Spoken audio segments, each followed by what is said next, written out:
ಮೇದರಹಳ್ಳಿಯ ದ್ಯಾವಮ್ಮ ಮೂಕಿ. ಹಾಗಾಗಿ ಅವಳ ಭಾವಾಭಿವ್ಯಕ್ತಿಯೆಲ್ಲ ಕೇವಲ ಕೈಸನ್ನೆ ಬಾಯಿಸನ್ನೆಗಳಿಗೆ ಸೀಮಿತ. ಇಡೀ ಮೇದರಹಳ್ಳಿಯ ಅವಸಾನವನ್ನು ಮೇದರ ಜನಾಂಗವೆಲ್ಲ ದಿಕ್ಕುಗೆಟ್ಟು ಚದುರಿ ಚೆಲ್ಲಾಪಿಲ್ಲಿಯಾದುದನ್ನು ಕಂಡಿದ್ದ ಅವಳಿಂದ ಶೂನ್ಯ ಮೌನವನ್ನಲ್ಲದೆ ಇನ್ನೇನನ್ನು ತಾನೇ ನಿರೀಕ್ಷಿಸಲು ಸಾಧ್ಯ. ಹಾಳು ಬಿದ್ದಿದ್ದ ಮೇದರಹಳ್ಳಿಯೊಳಗೆ ಒಂದೆರಡು ಗುಡಿಸಲುಗಳೊಳಗಿಂದ ಇನ್ನೂ ಹೊಗೆಯಾಡಲು ಅವಳೇ ಸ್ಫೂರ್ತಿ ಎಂದು ಹೇಳಬಹುದು. ಅಲ್ಲಿ ಇನ್ನೂ ಒಬ್ಬಿಬ್ಬರು ಮುದುಕರು ದಿಕ್ಕುಗೆಟ್ಟವರು ಅಡ್ಡಾಡಿಕೊಂಡಿದ್ರೂ ದ್ಯಾವಮ್ಮ ಅಲ್ಲಿಂದ ನಿರ್ಗಮಿಸಿದ್ದರೆ ಬಹುಶಃ ಮೇದರಹಳ್ಳಿಯಲ್ಲಿ ಅದೂ ನಿಲ್ಲುತ್ತಿತ್ತೋ ಏನೋ. ಬಿದಿರಿಗೆ ಕಟ್ಟೆ ಬಂದ ಮೇಲೆ ದ್ಯಾವಮ್ಮನ ಗಂಡ ಹೊಟ್ಟೆಪಾಡಿಗೆ ಅದೂ ಇದೂ ಮಾಡಿ ಯಾವುದೂ ಕೈಗೆ ಹತ್ತದೆ ಕೊನೆಗೆ ದುಡ್ಡು ಸಂಪಾದಿಸುವ ಕ್ಷಿಪ್ರ ಮಾರ್ಗ ಹುಡುಕುತ್ತಾ ಕಾಡೊಳಗಿನ ಗಂಧ ಕಡಿದು ಕೇರಳಕ್ಕೆ ಸಾಗಿಸುವವರ ಜೊತೆ ಬಿದ್ದು ಊರು ಬಿಟ್ಟ. ಆಮೇಲಿಂದ ಅವನ ಸುಳಿವೇ ಯಾರಿಗೂ ಸಿಕ್ಕಿಲ್ಲ. ಕಾದು ಕಾದು ಕೊನೆಗೆ ಅವನು ದಿವಂಗತನಾದನೆಂದೇ ತೀರ್ಮಾನಿಸಿ ದ್ಯಾವಮ್ಮ ತನ್ನ ಹೊಟ್ಟೆಪಾಡು ತಾನು ನೋಡಿಕೊಳ್ಳತೊಡಗಿದಳು. ಮೇದರಹಳ್ಳಿಯ ಗಂಡಸರು ಹಠಾತ್ ಕೊಲೆಯಾಗುವುದೋ ನಾಪತ್ತೆಯಾಗುವುದೋ ಅವಳಿಗೆ ಹೊಸ ಸಂಗತಿಯೇನಾಗಿರಲಿಲ್ಲ. ಅಲ್ಲಿನ ಸುಮಾರು ಜನ ಹೆಂಗಸರು ಬೆಳೆದ ಮಕ್ಕಳಿದ್ದರೆ ಅವರೊಡನೆಯೋ ಅಥವಾ ಕಂಡ ಗಂಡಸರನ್ನು ಕಟ್ಟುಕೊಂಡೋ ಯಾವುದೋ ಪೇಟೆ ಊರುಗಳನ್ನು ಸೇರಿದ್ದರು. ಹಲವರು ದೇವಪುರದ ಬಳಿಯ ಸಂತೆಮಾಳದ ಹತ್ತಿರವೇ ಒಕ್ಕಲಾನಿದ್ದರು. ದ್ಯಾವಮ್ಮನಿಗೂ ಈ ಕಾಡಿನಾಗೆ ಕೂಟ್ಕೊಂಡು ಏನ್ಮಾಡ್ತೀಯಾ, ಇಲ್ಲೇ ಸತ್ಯ ಇದೆಯಾ ಅಂತ ಕೇಳೋರು ಸುತ ಯಾರೂ ಇಲ್ಲ. ಈ ಹಾಳೂರಾಗೆ ಪಿಚಾಚಿ ಹಂಗೆ ಬದುಕೋದ್ರ ಬದ್ದು ಪ್ಯಾಟೆ ಕಡಿಗಾದ್ರೂ ಬಾ, ಬಡವರಿಗೆಲ್ಲ ಸರ್ಕಾರದವರು ಸೈಟ್ ಕೊಡೇಕಂತಿದ್ದಾರಂತೆ ಎಂದು ಹಲವು ಹಿತೈಷಿ ಹೆಂಗಸರು ಹೇಳಿ ಕರೆದಿದ್ದರು. ಮೂಕಿ ದ್ಯಾವಮ್ಮನ ಕಣ್ಣಿಂದ ಎರಡು ತೊಟ್ಟು ಕಂಬನಿ ಬಿಟ್ಟರೆ ಮತ್ತೇನೂ ಉತ್ತರ ಬಂದಿರಲಿಲ್ಲ. ಅವಳಿಗೆ ಎಲ್ಲಿಗೂ ಹೋಗಲು ಮನಸ್ಸಿರಲಿಲ್ಲ. ಕಾರು ಬಸ್ಸುಗಳ ಓಡಾಟ ಇದ್ದ ಮಾತ್ರಕ್ಕೆ ಅಲ್ಲಿನ ಜನ ಬಂದು ಇದೆಯಾ ಸತ್ಯ ಎಂದು ಕೇಳುತ್ತಾರೆಂಬುದು ಸುಳ್ಳೆಂದು ಅವಳಿಗೆ ಚೆನ್ನಾಗಿ ಗೊತ್ತಿತ್ತು. ಹಾಳು ಬಿದ್ದು ಕೊನೆಯುಸಿರೆಳೆಯುತ್ತಿದ್ದ ಮೇದರಹಳ್ಳಿಯಲ್ಲಿ ಇದ್ದಷ್ಟೂ ನೆಮ್ಮದಿ ಅಲ್ಲಿ ಇರುವುದಿಲ್ಲೆಂದು ಅವಳಿಗೆ ಅನಿಸಿತ್ತು. ಅವಳು ಮೇದರಹಳ್ಳಿಯಲ್ಲಿ ಉಳಿದುದಕ್ಕೆ ಎಲ್ಲ ತಿಳಿದಂತೆ ಆ ಊರಿನ ವ್ಯಾಮೋಹವೂ ಅಲ್ಲ, ಅಥವಾ ಅವಳ ಗಂಡ ಒಂದಲ್ಲ ಒಂದು ದಿನ ಬಂದಾನೆಂಬ ದೂರದ ಹಂಬಲವೂ ಅಲ್ಲ, ಅಥವಾ ಬೇರೆ ಕಡೆ ಬದುಕುವ ಅವಕಾಶಗಳ ಕೊರತೆಯೂ ಅಲ್ಲ. ಅವಳು ಅಲ್ಲಿದ್ದಿದ್ದು ಕೇವಲ ಮಾನವೀಯ ಗಾಂಭೀರ್ಯದಿಂದ, ಜೀವನದ ದುರಂತ ರೌದ್ರತೆಯನ್ನು ಅಂಜದೆ ನೋಡುವ ಧೈರ್ಯದಿಂದ, ಆತ್ಮಗೌರವದಿಂದ. ಇದನ್ನು ಅಲ್ಲಿರುವ ಯಾರಿಗೂ ಅರ್ಥಮಾಡಿಕೊಳ್ಳಲು ಸಾಧ್ಯವಿರಲಿಲ್ಲ. ದ್ಯಾವಮ್ಮ ಈಗಲೂ ಬುಟ್ಟಿ ಹೆಣೆಯುತ್ತಿದ್ದಳು. ಹಣೆದ ಬುಟ್ಟಿಗಳನ್ನೆಲ್ಲ ದಾರಿಬದಿಯಲ್ಲಿ ಒಂದರ ಮೇಲೊಂದು ಪೇರಿಸಿಟ್ಟು ದಾರಿಯಲ್ಲಿ ಹೋಗಿ ಬರುವ ಪ್ರಯಾಣಿಕರಿಗೆ ಮಾರುತ್ತಿದ್ದಳು. ದ್ಯಾವಮ್ಮ ಬಿದಿರನ್ನು ಸಣ್ಣಗೆ ಸಿಗಿದು 2 ಎಳೆಗಳಲ್ಲಿ ಹೆಣೆಯುತ್ತಿದ್ದ ಬುಟ್ಟಿಗಳು ನಿಜಕ್ಕೂ ಆಕರ್ಷಕವಾಗಿರುತ್ತಿದ್ದವು. ನೀರನ್ನು ಸಹ ಅದರಲ್ಲಿ ಒಯ್ಯಬಹುದಾದಷ್ಟು ಬಿಗಿಯಾಗಿರುತ್ತಿದ್ದ ಬುಟ್ಟಿಗಳನ್ನು ತಗೊಂಡವರೆಲ್ಲ ಪ್ರಶಂಸಿಸುತ್ತಿದ್ದರು. ಅವಳ ಬುಟ್ಟಿಗಳನ್ನೂ ಮೊರಗಳನ್ನೂ ಕೊಳ್ಳಲು ದಾರಿಯಲ್ಲಿ ಹೋಗುವ ಟೂರಿಸ್ಟ್ ಬಸ್ಸುಗಳೂ ಸಹ ಅನೇಕ ವೇಳೆ ನಿಂತು ಮುಂದೆ ಹೋಗುತ್ತಿದ್ದವು. ಅಕಸ್ಮಾತ್ ಬುಟ್ಟಿಗಳು ಮೊರಗಳು ಖರ್ಚಾಗದೆ ಉಳಿದ ಹೋದರೆ ದೇವಪುರದ ಸಂತೆಗೆ ಒಯ್ದು ಮಾರಿಬರುತ್ತಿದ್ದಳು. ದ್ಯಾವಮ್ಮನ ಗಂಡ ಅವಳನ್ನು ಅಗಲಿದಾಗ ಅವಳಿಗೊಬ್ಬಳು ಚಿಕ್ಕ ಮಗಳಿದ್ದಳು.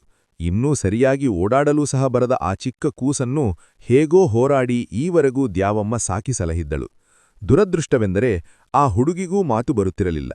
ದ್ಯಾವಮ್ಮ ಮೂಕಿಯಾದ್ದರಿಂದ ಆ ಮಗುವಿಗೊಂದು ಹೆಸರಿಟ್ಟು ಕರೆಯಲೂ ಆಗದೆ ಆ ಹುಡುಗಿ ಹೆಸರೂ ಇಲ್ಲದ ಬಾಲೆಯಾಗಿ ಬೆಳೆಯಬೇಕಾಟಿ ಬಂತು. ಯಾರೊಡನೆಯೂ ಮಾತಿಲ್ಲದೆ, ಮಾತಾಡುವ ಅಗತ್ಯವೂ ಇಲ್ಲದೆ ಆ ಹುಡುಗಿಯು ಮೂಕಿಯಾಗಿಯೇ ಬೆಳೆಯಿತು. ತಾಯಿಗೆ ಬಾಯಿ ಬರದುದರಿಂದ ಇದು ಹಾಗೆ ಮೂಕಿ ಎಂದು ಎಲ್ಲರೂ ತಿಳಿದಿದ್ದರು. ಕೆಲವು ದಿನಗಳ ಹಿಂದೆ ದೇವಪುರದಲ್ಲಿದ್ದ ದೂರದ ಸಂಬಂಧಿಯೊಬ್ಬರ ಮನೆಗೆ ದ್ಯಾವಮ್ಮ ಜೊತೆ ಹೋಗಿ ಬಂದಾಗಲಿಂದ ಆ ಹುಡುಗಿ ಇದ್ದಕ್ಕಿದ್ದ ಹಾಗೆ ಮಾತಾಡತೊಡಗಿದಳು. ದ್ಯಾವಮ್ಮನಿಗೆ ಪವಾಡವನ್ನೇ ಕಂಡಷ್ಟು ಸಂತೋಷವಾಗಿತ್ತು. ನಂಟರ ಮನೆಯ ಮಕ್ಕಳೊಡನೆ ಆಡುತ್ತಾಡುತ್ತಾ ಎಲ್ಲ ಬೆಚ್ಚಿಬೀಳುವಂತೆ ಆ ಮಗು ಇದ್ದಕ್ಕಿದ್ದ ಹಾಗೆ ಮಾತಾಡತೊಡಗಿ ಆ ಸಂಭ್ರಮದಲ್ಲಿ ದ್ಯಾವಮ್ಮ ಹಿಂದಿರುಗಿ ಬರುತ್ತಿದ್ದ ಬದ್ದ ದುಡ್ಡನ್ನೇ ಖರ್ಚು ಮಾಡಿ ಬಟ್ಟೆ ಬರೆಕೊಂಡುಕೊಂಡಳು. ಅಚ್ಚರಿಯೆಂದರೆ ಆ ಹುಡುಗಿ ಮಾತು ಶುರು ಮಾಡಿದ ಮೇಲೆ ಮಾತಾಡುವುದನ್ನು ನಿಧಾನ ಕಲಿಯಲಿಲ್ಲ. ಎಲ್ಲ ಚೆನ್ನಾಗಿ ಕಲಿತಿದ್ದವಳಂತೆ ಚಟಚಟ ಮಾತಾಡುತ್ತಿದ್ದಳು. ದ್ಯಾವಮ್ಮನ ಜೋಪಡಿ ಪಕ್ಕದ ಗುಡಿಸಿಲಿನ ಮುದುಕ ಕೊರಗಪ್ಪನಂತೂ ಅವಳು ಮೊದಲು ಬಾರಿ ಮಾತಾಡುವುದನ್ನು ಕೇಳಿದಾಗ ಕಂಬನಿ ದುಂಬಿ ದಿಗೂಢನಾಗಿ, ಅಯ್ಯೋ ನನ್ಮಗಳೇ, ಇದ್ಯಾಕವ್ವ ಇಷ್ಟು ದಿನ ಮೂಕಪ್ರಾಣಿ ಹಂಗೆ ಮಾತಾಡದೇ ಇದ್ದೆ? ಅದ್ಯಾವ ದುಃಖ ನಿನ್ನ ನಾಲಿಗೆ ಸೇದಿ ಹಾಕಿತ್ತು ಹೇಳು? ನಿನ್ನ ತಾಯಿಗೇನೋ ಬಾಯಿ ಬರಲ್ಲ ಅಂದ್ರೆ ನಾನಾದ್ರೂ ಇದ್ದಲ್ಲಿ ನಿನ್ನ ಕಷ್ಟ ಸುಖ ಹೊಟ್ಟೆ ಉರಿ ಕೇಳ್ಕೆ ಆಗುತ್ತೆ ಅಂತ ತಬ್ಬಿಕೊಂಡು ಗಳಗಳ ಅತ್ತುಬಿಟ್ಟ. ಆದ್ರೆ ಆ ಹುಡುಗಿಗೆ ಏನು ಇಷ್ಟು ದಿನ ಅನುಭವಿಸಿದ ಕಷ್ಟಸುಖಗಳ ಪರಿವೇ ಇದ್ದ ಹಾಗೆ ಕಾಣಲಿಲ್ಲ. ಅವಳು ಇಷ್ಟು ದಿನಗಳ ಮೌನಕ್ಕೆ ಮುಯಿ ತೀರಿಸುವಂತೆ ಒಂದೇ ಸಮ ಮಾತಾಡುತ್ತಿದ್ದಳು. ಆ ಹುಡುಗಿಗೆ ಮಾತು ಬರುತ್ತಾ ಹಾಗೆ ಮಾತಿನ ಜೊತೆಗೆ ಹೊಸ ಗೀಳೊಂದು ಅಂಟಿಕೊಂಡಿತ್ತು. ಅವಳ ನಂಟರ ಮನೆಯ ಚಿಕ್ಕ ಹುಡುಗರು ಬೆಳಗ್ಗೆಯೇ ಎದ್ದು ರಂಜದ ಹೂಗಳನ್ನು ಹೆರಕಿ ಮಾಲೆ ಕಟ್ಟಿ ರಸ್ತೆ ಬದಿಯಲ್ಲಿ ನಿಂತು ಹೋಗಿ ಬರುವ ವಾಹನಗಳಿಗೆ ಹೂವು ಮಾರಿ 6 ಕಾಸು 3 ಕಾಸು ತಗೊಳ್ಳುವಾಗ ದ್ಯಾವಮ್ಮನ ಮಗಳು ಅವರೊಡನೆ ನಿಂತು ಅವಳಿಗೂ ಅದೇ ಗೀಳು ಹಿಡಿದು ಬಿಟ್ಟಿತ್ತು. ಮಿಕ್ಕಿದ್ದೆಲ್ಲಾ ಮರೆತು ಹೋದರೂ ಇದೊಂದು ಮಾತ್ರ ಎಲ್ಲವನ್ನೂ ಮರೆಸಿ ನಿಂತಿತ್ತು.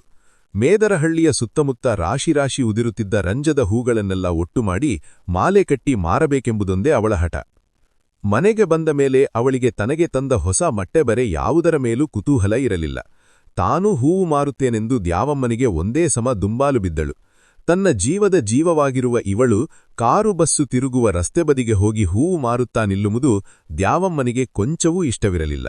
ಆದರೆ ಮಗಳ ಹೂವು ಮಾರುವ ಗೀಡು ನೋಡಿ ಅವಳಿಗೂ ಕನಿಕರವಾಯಿತು. ಬೆಳಗ್ಗೆ ಎದ್ದು ಮೇದರಹಳ್ಳಿಯ ಕಾಡೊಳಗಿನ ರಂಜದ ಹೂಗಳನ್ನು ಆಯ್ದು ತರಲು ಕೊನೆಗೂ ಅವಳು ಒಪ್ಪಬೇಕಾಯಿತು. ಬೆಳಗ್ಗೆ ಎದ್ದು ಹೂವಿನ ದಂಡೆಗಳನ್ನೆಲ್ಲ ಪುಟ್ಟ ಬುಟ್ಟಿಯಲ್ಲಿ ರೆಡಿ ಮಾಡಿಕೊಂಡು ದ್ಯಾವಮ್ಮನ ಈ ಹೆಸರಿಲ್ಲದ ಮಗಳು ರಸ್ತೆ ಬದಿಗೆ ಬಂದು ಮಾರಾಟಕ್ಕೆ ನಿಲ್ಲಬೇಕಾದ್ರೆ ಗಂಟೆ 8:15 ಇರಬಹುದು. ಬಿಸಿಲೇರಬೇಕಾದ ಹೊತ್ತು.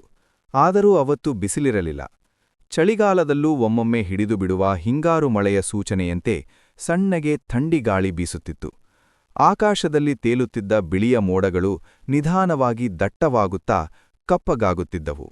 ದ್ಯಾವಮ್ಮನ ಜೀವವೆಲ್ಲ ಮಗಳೊಡನೆ ಇದ್ದರೂ ಹೊಟ್ಟೆಪಾಡಿಗೆ ಬುಟ್ಟಿ ಹೆಣೆಯಲೇಬೇಕಾದ್ದರಿಂದ ಬಟ್ಟಗತ್ತಿ ತಗೊಂಡು ಬಿದಿರು ಸೀಳಲು ಕಾಡೊಳಗೆ ಹೋಗಿದ್ದಳು.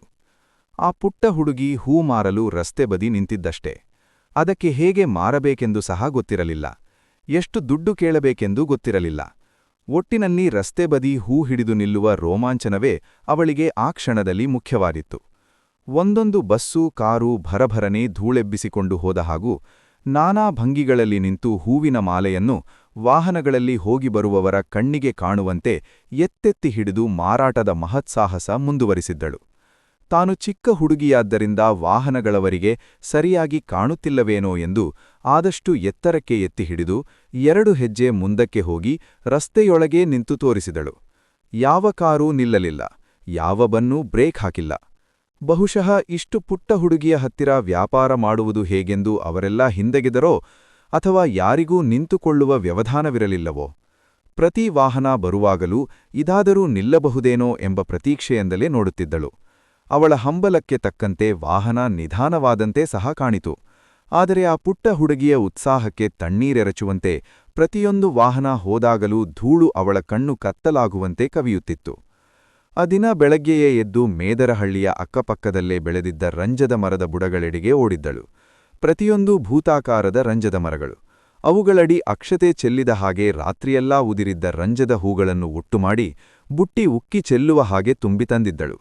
ಹಳ್ಳದ ತಂಪಿನಲ್ಲಿ ಬೆಳೆದು ಕಾಡಾಗಿದ್ದ ಕರಿಬಾಳೆ ಸರಲಿಗೆ ಹೋಗಿ ಬಾಳೆಪಟ್ಟೆ ತಂದು ಅಮ್ಮನಿಗೆ ಮೊದಲು ಮಾಲೆ ಕಟ್ಟಿಕೊಡು ಎಂದು ಅತ್ತಿತ್ತ ಹಂದಾಡದ ಹಾಗೆ ಜೋತು ಬಿದ್ದಿದ್ದಳು.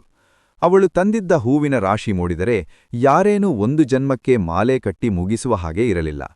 ಹಳತೋ ಹೊಸತೋ ನೋಡದೆ ಕಸವೋ ಲೆಕ್ಕಿಸದೆ ಬಾಚಿ ತಂದಿದ್ದ ಹೂಗಳಲ್ಲಿ ಅರ್ಧಕ್ಕರ್ಧ ಹೂವನ್ನು ದ್ಯಾವಮ್ಮ ತೆಗೆದು ಬೇಡವೆಂದು ಎಸೆದಾಗ ಒಯ್ದು ಮಾರಲು ಮಾಲೆ ಕಡಿಮೆಯಾಗುತ್ತೆಂದು ಅವಳಿಗೆ ದುಃಖವೇ ಆಗಿತ್ತು. ಗಾಳಿ ಜೋರಾಗುತ್ತಿತ್ತು. ಕಾಡಿನ ಮೇಲೆ ಗಾಳಿ ಮೈತಿಕ್ಕಿಕೊಂಡು ಹೋದಾಗ ಹೋ ಎಂದು ಸಮುದ್ರ ಮೊರೆದ ಹಾಗೆ ಸದ್ದಾಗುತ್ತಿತ್ತು. ರಸ್ತೆ ಬದಿಯಲ್ಲಿ ಈ ಹುಡುಗಿಗೆ ಎತ್ತಿ ಹಿಡಿದ ಹೂವಿನ ಮಾಲೆ ಬಿಕರಿ ಮಾಡಲು ಯಾವ ಗಿರಾಕಿಯೂ ಕಾಣಲಿಲ್ಲ. ಸುತ್ತ ಕವಿದುಕೊಂಡಂತಿದ್ದ ಕಾಡಿನ ನಡುವೆ ದೂರದವರೆಗೆ ಕಾಣುತ್ತಿದ್ದ ದಾರಿಯನ್ನು ನೋಡಿ ದ್ಯಾವಮ್ಮನ ಮಗಳಿಗೆ ಕಣ್ಣು ನೊಯ್ದವು. ಹೆಚ್ಚು ಕಡಿಮೆ ನೆಲಮಟ್ಟಕ್ಕೆ ಹತ್ತಿರವಿದ್ದ ಅವಳ ಕಣ್ಣಳತೆಗೆ ಭೂತಾಕಾರದ ಮರಗಳೆಲ್ಲ ಆಕಾಶದ ಕಡೆಯಿಂದ ತನ್ನೆಡೆಗೆ ನಿಷ್ಕರುಣೆಯಿಂದ ತಿರಸ್ಕರಿಸದಂತೆ ಕಂಡಿತು. ಬೀಸುತ್ತಿದ್ದ ಗಾಳಿಗೆ ಬಿದಿರು ಹಿಂಡಿಲುಗಳು ಚಳಿಗೆ ಹಲ್ಲು ಕಡಿದಂತೆ ಸದ್ದು ಮಾಡಿದವು. ಅವಳು ನಿಂತು ಎಷ್ಟು ಹೊತ್ತಾಯೋ ಏನೋ, ಹೊತ್ತು ಗೊತ್ತಾಗದ ಹಾಗೆ ಈಗ ಆಕಾಶದಲ್ಲಿ ಮೋಡಗಳು ಕಿಕ್ಕಿರಿಯತೊಡಗಿದ್ದವು. ಚಿಕ್ಕ ಹುಡುಗಿಯಾದರೂ ಅವಳಿಗೆ ನಿಂತು ಕಾಲು ನೋವತೊಡಗಿದಂತೆ ಹೃದಯಹೀನ ಪ್ರಪಂಚದ ಬಗ್ಗೆ ನಿಧಾನವಾಗಿ ದುಃಖವಾಯಿತು. ಹೋಗಿ ಬರುವ ವಾಹನಗಳ ಧೂಳು ಮುಸುಗಿ ಕೈಲಿದ್ದ ಮಾಲೆಯ ರಂಜದ ಹೂಗಳೆಲ್ಲ ಮಂಕು ಹಿಡಿದು ಬಾಡುತ್ತಾ ಬಂದವು. ಕೊಂಚ ಹೊತ್ತಿನೊಳಗೆ ಹುಡುಗಿ ಕೈಲಿದ್ದ ಮಾಲೆ ಕೆಂಚಾಗಿ ಮುರುಟಕೊಂಡು ಅದನ್ನು ಹಿಡಿದು ನಿಲ್ಲಲು ಅವಳಿಗೆ ಅಸಹ್ಯವಾಯಿತು. ಅದನ್ನು ದೂರ ಎಸೆದು ಬುಟ್ಟಿಯೊಳಗಿಂದ ಇನ್ನೊಂದನ್ನು ತೆಗೆದಳು. ಮತ್ತೆ ಕಾರು ಬಸ್ಸು ಗಾಳಿ ಧೂಳು ನಿರಾಸೆ ನಿಷ್ಕರುಣೆಯ ವಿಶ್ವ ಹುಡುಗಿಯ ಪ್ರೀತಿಯ ಕೊಡುಗೆಗಳನ್ನೆಲ್ಲ ನಿರ್ದಾಕ್ಷಿಣ್ಯವಾಗಿ ತಿರಸ್ಕರಿಸುವಂತೆ ಕಾಣಿತ್ತು. ಹೂಗಳೊಡನೆ ಹುಡುಗಿಯ ಮನಸ್ಸಿನ ಉತ್ಸಾಹ ಶ್ರದ್ಧೆಗಳೆಲ್ಲ ಬಾಡಿದವು. ಕೈಲಿದ್ದ ಮಾಲೆಗಳು ಬಿಸಿಲಿಗೆ ಬಾಡಿದ ಹಾಗೂ ಎಸೆದು ಒಂದೊಂದನ್ನೇ ತೆಗೆದುಕೊಂಡು ಬುಟ್ಟಿಯೊಳಗಿದ್ದ ಮಾಲೆಗಳೆಲ್ಲ ಮುಗಿಯುತ್ತಾ ಬಂದವು. ಅಷ್ಟರಲ್ಲಿ ದೂರದಲ್ಲಿ ಒಂದು ಕರಿಯ ಅಂಬಾಸಿಡರ್ ಕಾರೊಂದು ಕಾಡೊಳಗಿಂದ ಬಂದ ಹಾಗೆ ರಸ್ತೆ ಬದಿಯಿಂದ ಮೆಲ್ಲಗೆ ಮೇನ್ ರೋಡಿಗೆ ದಾಟಿಕೊಂಡಿದ್ದು ಹುಡುಗಿಯ ಕಣ್ಣಿಗೆ ಬಿತ್ತು. ಆ ಕಾರು ತುಂಬ ಹೊತ್ತಿನ ಮುಂಚೆಯೇ ಅಲ್ಲಿ ಬಂದು ರಸ್ತೆ ಬದಿ ಕಾಡಿನ ದಟ್ಟಣೆಯಲ್ಲಿ ಹುದುಮಿ ನಿಂತಿದ್ದು ಹುಡುಗಿಯ ಕಣ್ಣಿಗೆ ಬಿದ್ದಿರಲಿಲ್ಲ. ಕಾರು ನಿಧಾನವಾಗಿ ಮೇನ್ ರೋಡಿನಲ್ಲಿ ಹುಡುಗಿಯತ್ತ ಮುಂದುವರಿಸಿತು. ಹುಡುಗಿ ಬೆಳಗ್ಗಿನಿಂದ ಮಾಡಿದ ಅಭ್ಯಾಸ ಬಲದಿಂದಲೋ ಎಂಬಂತೆ ತನ್ನ ಕೈಯಲ್ಲಿದ್ದ ಮಾಲೆಯನ್ನು ಬರುತ್ತಿದ್ದ ಕಾರಿನತ್ತ ಎತ್ತಿ ಹಿಡಿದಳು. ಮೆಲ್ಲಗೆ ಥಳ್ಳಿದಂತೆ ತನ್ನ ಕಡೆಗೆ ಬರುತ್ತಿದ್ದ ಅದನ್ನು ನೋಡಿ ಇದಾದರೂ ನಿಲ್ಲಬಹುದೇನೋ ಎನ್ನುವ ಆಸೆ ಅವಳ ಕಣ್ಣಲ್ಲಿ ಮಿಂಚಿತು.